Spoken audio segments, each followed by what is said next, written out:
코로나 이후에 이제 다시 국내는 물론 또한 국외로 여행을 다녀오시는 분들이 많아졌습니다. 좋은 휴양지에서 그곳에 가서 맛있는 음식도 먹고 또한 멋진 경치를 구경합니다. 그때 그 순간에 여기가 좋사오니 평생 아무 걱정 없이 이곳에서 살았으면 하는 마음도 또한 갖게 됩니다. 그러다가 어느새 정신을 차려보니까 가족이 있는 집이 생각나는 것이고 또한 우리 집이 최고다라고 또한 생각이 드는 것입니다. 이것이 바로 사람의 마음인 것이죠. 출세하고 또한 성공해서 도시에 살고 또 문화적인 혜택을 누린다 하더라도 어린 시절 부모 형제와 함께 살았던 고향이 사무치게 또한 그리워지는 것이 사람의 마음인 것입니다. 신앙생활도 마찬가지라고 생각이 됩니다. 하나님께서 처음 우리를 만나 주셨을 때 그때 그 뜨거웠던 열정과 또 하나님과의 그 첫사랑의 감격으로 눈물 콧물 다 흘리면서 기도했던 그 신앙의 추억들, 세월이 지나서 세상의 즐거움에 취해 살다가도 정신을 차리고 나면 그때 그 은혜의 샘물이 다시 생각이 나는 것이죠. 그래서 우리는 다시 하나님 앞에 무릎을 꿇고 첫사랑의 은총과 감격을 회복해달라고 간구합니다. 그러나 미련하고 또 어리석은 사람들은 그 첫사랑, 하나님이 우리에게 주신 그 은혜의 샘물을 잃어버리고 산다라는 것이죠. 오늘 우리가 읽은 이 하나님의 말씀을 보시면 하나님께서 첫사랑의 은혜를 버린 남유다 백성들에게 심판을 선포하셨습니다. 당시 남유다 아하스 왕 시절에 고대 근동의 패권을 가진 나라는 아수르였습니다. 아수르가 이 고대 근동뿐만 아니라 온 세계를 지배하고 있던 상황이라서 그 소나기에서 벗어나고자 하는 아람과 북이스라엘은 서로 동맹을 맺었습니다. 우리가 힘을 한번 모아보자. 그러나 두 나라만으로는 아수르에 대항하기가 벅찼습니다. 그래서 남유다를 설득하여서 삼국 이 동맹을 제안을 합니다. 하지만 남유다의 아하스 왕은 거절했습니다. 그 거절의 대가로 인하여서 아람과 이 북이스라엘 연합군이 남유다를 침공하게 되죠. 첫 번째 침공은 잘 막아냈습니다. 하지만 두 번째 침공이 곧 있을 거라는 그 위기감 때문에 왕뿐만 아니라 백성들도 불안해지는 것입니다. 그때 하나님께서 이들의 불안을 아시고 이사야 선지자를 통해서 아하스 왕에게 말씀하셨습니다. 걱정하지 마라. 염려하지 마라. 그들은 연기 나는 두 부직갱이에 불과하다. 내가 너희를 지켜줄 것이다 라고 말씀하셨습니다. 하지만 그럼에도 불구하고 아하스 왕은 여전히 불안해했습니다. 두려워했습니다. 남유다 백성들도 두려워합니다. 백성들은 두 나라와 동맹을 맺는 것이 더 좋겠다고 그렇게 생각을 합니다. 이 위기는 일단 넘겨야 되지 않겠느냐. 아람과 이 북이스라엘과 일단 손을 잡는 것이 급선무다. 그 다음 일은 그 다음에 생각하자. 왕으로부터 또 백성들까지 이제 마음을 모았던 것이죠. 그러나 하나님의 말씀을 붙잡지는 않았습니다. 하나님께 묻지 않았습니다. 하나님께 엎드려 기도하지 않았습니다. 그때 하나님께서 그들에게 경고와 책망의 말씀을 하셨습니다. 6절 말씀, 오늘의 본문의 6절 말씀 우리 함께 읽겠습니다. 시작. 이 백성이 천천히 흐르는 실로와 물을 버리고 르신과 르말리아의 아들을 기뻐하느니라. 르신은 아람 왕의 이름이죠. 르말리아의 아들은 북이스라엘 왕 베가를 가리킵니다. 아람 왕과 이 북이스라엘 베가 왕의 연합군 때문에 남유다 백성들은 사실 위안을 얻었습니다. 그러나 이사야 선지자를 통해서 전해진 그 하나님의 말씀은 뒷전으로 두고 들으려고도 하지 않았습니다. 남유다의 어리석음 때문이었습니다. 남유다 백성들의 어리석음은 천천히 흐르는 이 실로암 물을 버린, 이 실로암 물을 내팽겨 쳐버린 어리석음이었습니다. 사실 남유다 예루살렘 사람들의 식수, 그 식수를 책임지고 있었던 것이 실로암 물입니다. 실로암 물은요, 원래 물의 양이 그리 많지 않았습니다.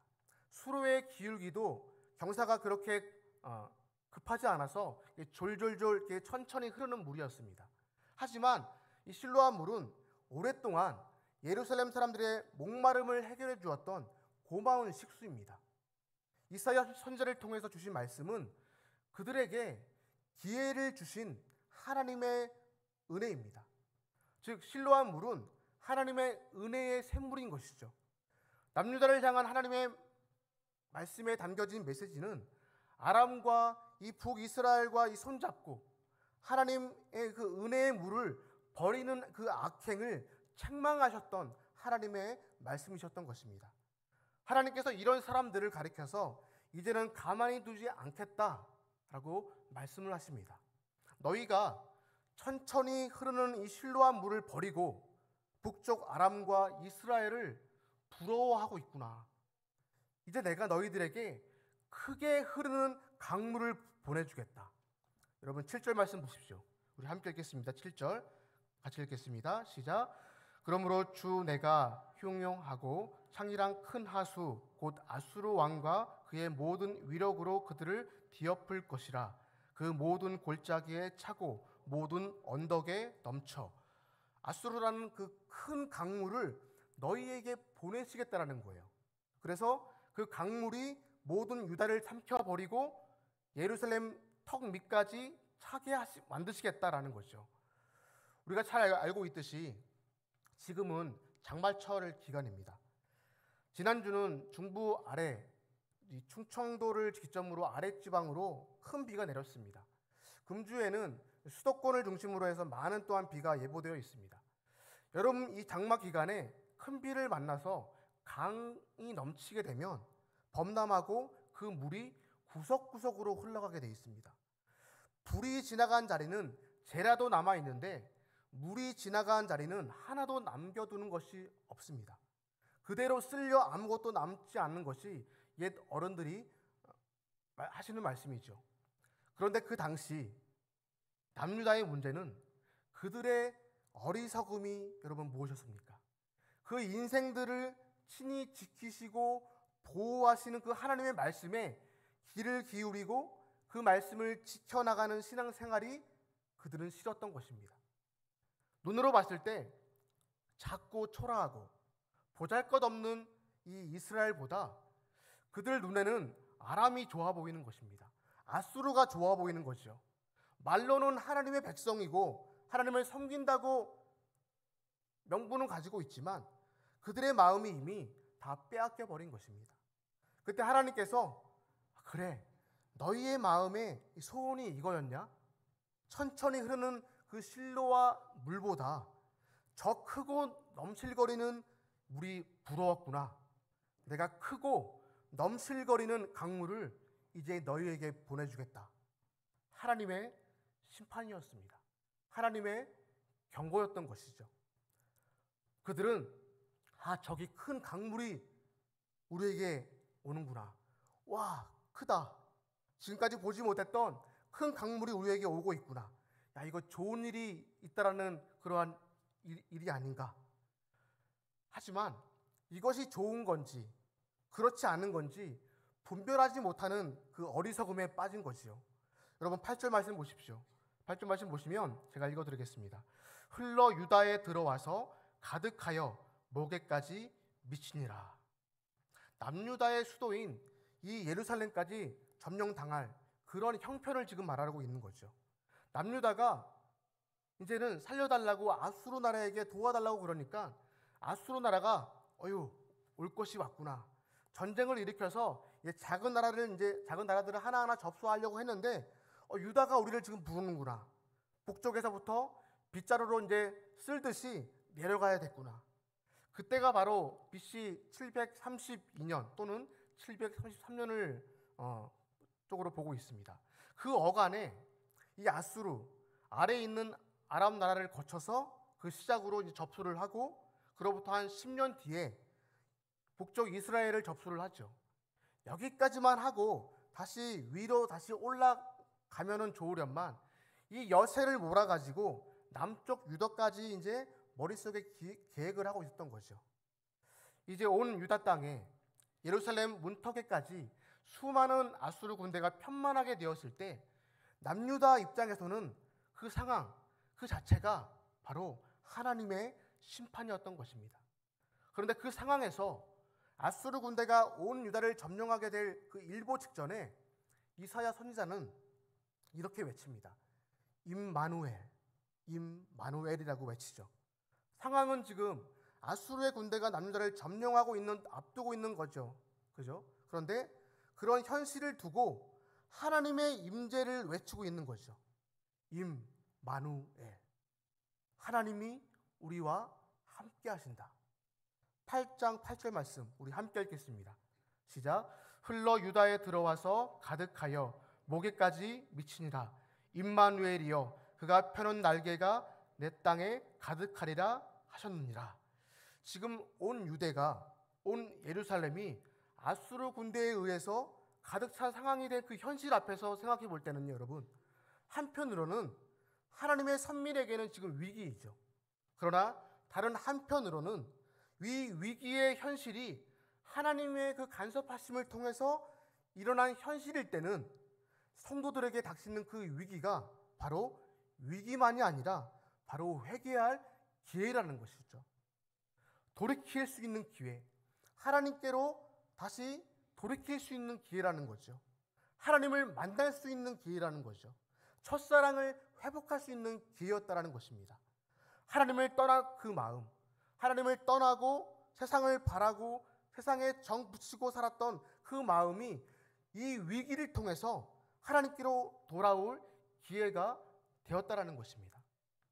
아수르는 남유다를 쉽게 점령할 수 있는 그러한 강대국이었습니다. 그런데 그때 아수르가 아무리 애를 써도 이 작은 나라에 밖에 생각하지 못했던 이 유다 그 하나를 점령할 수가 없었던 거예요. 오늘 그 표현이 이사야 8장 9절에서 10절에서 반복되는 단어가 나옵니다. 어떤 단어인지 여러분 한번 읽어보시면서 같이 읽어보시면서 한번 찾으시기 바랍니다. 9절과 10절입니다. 같이 읽겠습니다. 시작.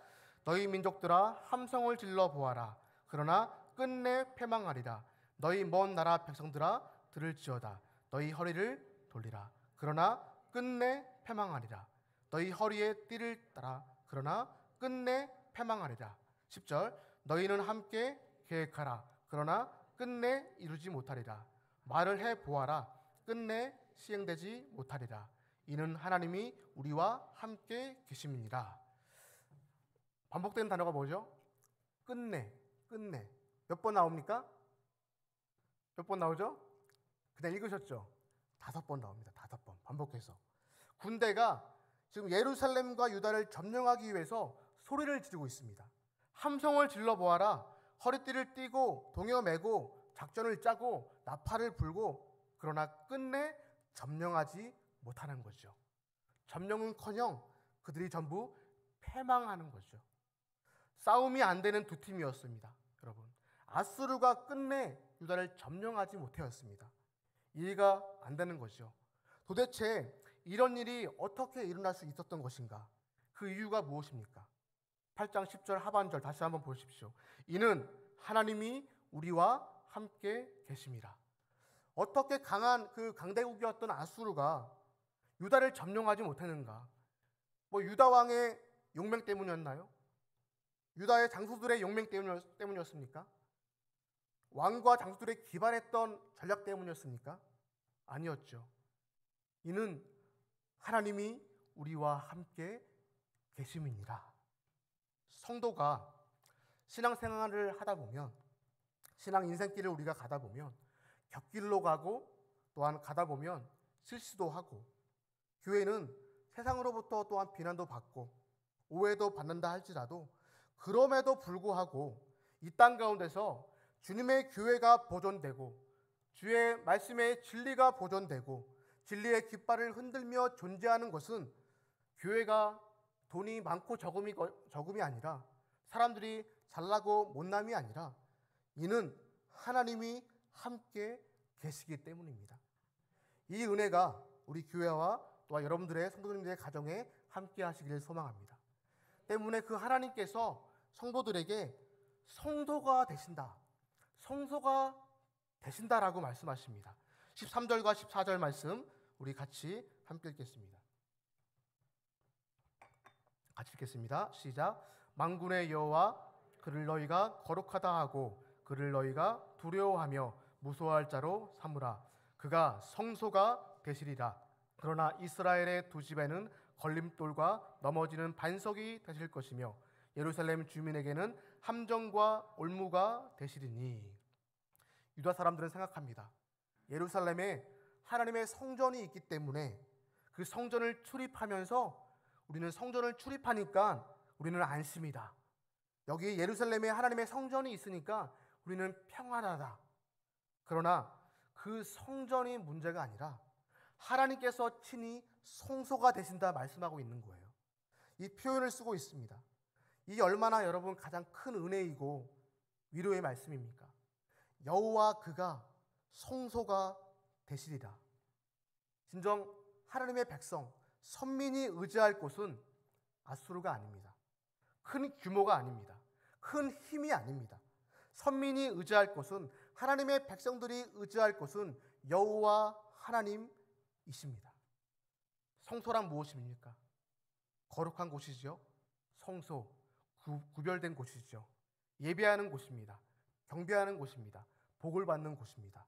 심령의 평안을 누리는 곳입니다. 안전한 곳입니다. 하나님을 믿는 자에게는 하나님께서 성소가 되지만 하나님을 믿지 않는 자에게는 같은 하나님이신데 지금 뭐가 된다고 말씀하십니까? 하나님께서 그들에게 거치는 돌이 되실 것이고 하나님께서 그들에게 걸려 넘어지는 반석이 되실 것이다 라고 말씀하십니다. 심지어 예루살렘에 살면서도 하나님을 믿지 않는 자가 있다라는 것을 말씀하고 있는 거예요. 어디에 사는가도 중요하겠지만 그보다 더 중요한 것은 하나님과 어떤 관계 속에서 살아가고 있느냐가 더 중요하다는 것을 말씀하고 있는 것입니다. 예루살렘 성전을 출입하면서도 하나님을 믿지 않는 자들이 있는 거죠. 예배를 참석하면서도 하나님의 말씀을 믿지 않는 자가 있다라는 것입니다. 믿는 자에게는 하나님께서 친히 성소가 되십니다. 그러나 믿지 않는 자에게는 하나님께서 거치는 돌과 걸려 넘어지는 반석이 되신다라고 말씀하고 있는 것입니다. 세상을 얻기 위한 하나의 수단으로, 하나의 도구로 예배당을 출입하는 것은 헛된 일입니다. 마지막으로 여호와 하나님을 성소로 모시는 성도요 선민으로서 명심해야 될 것을 오늘 말씀에서 정리해주고 있습니다. 11절 말씀 우리 같이 함께 읽겠습니다. 시작. 여호와께서 강한 손으로 내게 알려주시며 이 백성의 길로 가지 말 것을 내게 깨우쳐 이르시되 이 백성의 길로 가지 말아라. 여러분, 이 말씀을 하시는 그 하나님께서 선지자를 통해서 이제 말씀을 하시겠지만 하나님께서 어떠한 마음을 가지고 이 말씀을 전하게 하셨을까요? 이 백성들 그 길로 가지 말아라. 그 안에 뭐가 담겨져 있는 것입니까? 하나님의 사랑이 담겨져 있다는 것입니다.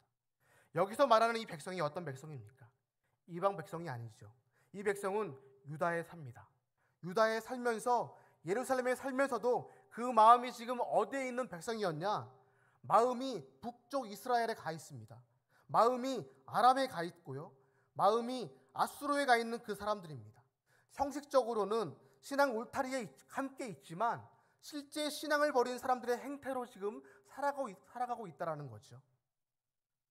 너희는 이 백성의 길로 가지 말아라. 하나님의 말씀 안에는 그 백성들을 향한 사랑이 전제하고 말씀하고 있다는 것입니다. 12절 말씀입니다. 우리 함께 읽겠습니다. 12절 시작. 이 백성이 반역자가 있다고 말하여도 너희는 그 모든 말을 따라 반역자가 있다고 하지 말며 그들이 두려워하는 것을 너희는 두려워하지 말며 놀라지 말고 그들이 두려워하는 것을 너희는 두려워하지 말며 놀라지 말고 하나님이 없는 사람들이 재물을 두려워할지라도 하나님이 없는 사람들이 군대를 두려워할지라도 하나님이 없는 사람들이 이 땅의 세력들을 두려워할지라도 너희는 두려워하지 말라. 여기서 선민, 하나님께로부터 택함받은 성도의 담대함이 무엇인지를 알려주고 있습니다. 13절 말씀 같이 읽겠습니다. 시작. 만군의 여호와 그를 너희가 거룩하다 하고 그를 너희가 두려워하며 무서워할 자로 삼으라. 무슨 말씀입니까? 하나님만 두려워하고 하나님만 무서워하라 라는 말씀입니다. 말씀을 정리하겠습니다. 이 말씀은 2700년 전의 말씀만으로 머무르고 있는 말씀이 아닙니다. 오늘 우리를 깨우쳐 주고 있는 말씀인 것입니다. 역사의 마지막까지 이 말씀은 존중이 여겨져야 할 말씀입니다. 우리 모두에게 이런 은혜가 있기를 소망합니다. 우리 참빛 예배당을 출입하는 모든 교우들이 우리 교회를 통해서 하나님을 두려워하며 살아야겠구나. 그것을 신앙 정신으로 신앙의 유익을 삼으면 신앙인으로 잘 살고 있는 것입니다. 우리가 오고 가는 세월 속에서 이렇게 주님의 몸된 교회를 통해서 하나님께서 우리에게 주시는 말씀과 기도의 응답은 우리 인생에 천천히 흐르고 있는 실로와 물과 같습니다. 우리는 당장 급하지만 하나님의 응답은 마치 졸졸졸 이렇게 천천히 흐르고 있는 실로와 물처럼 더디게 다가올 수 있습니다.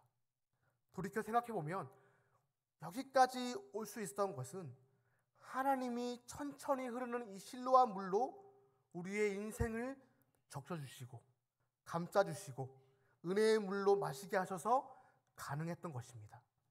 하지만 우리는 급하고 답답해서 하나님께서 우리에게 주시는 그 은혜의 물을 버리고 세상의 유혹에 빠져들고 있습니다. 세상이 위협하고 사탄이 겁을 주면 넘어집니다. 이것이 믿음 없는 우리의 인생에 살아가고 있는 현실입니다. 하나님께서 이런 우리에게 말씀하십니다. 너희 인생에 천천히 흐르는 실로와 물을 버리지 말라 말씀하시고 있습니다. 오늘도 하나님의 은혜는 천천히 흐르는 실로와 물처럼 우리 인생에 끝없이 흐르고 있다는 사실을 우리가 기억을 해야 될 것입니다. 그리고 한 가지 더, 두려워할 줄 아는 그러한 복된 인생의 걸음을 걸어가야 합니다. 그분이 우리의 뭐가 되신다 말씀하십니까? 성소가 되시겠다 말씀하셨습니다. 우리의 방패가 되십니다. 성소 그 자체이신 그분을 섬기고 살아가는 큰 은혜 있기를 주의 이름으로 소망합니다. 그 은혜의 물줄기를 끝까지 부여잡고 놓지 않고 살아가셔서 주 안에서 승리하는, 주를 위해서 살아내는 그러한 복된 인생 되시기를 주의 이름으로 소망합니다. 우리 함께 찬양하겠습니다. 모든 상황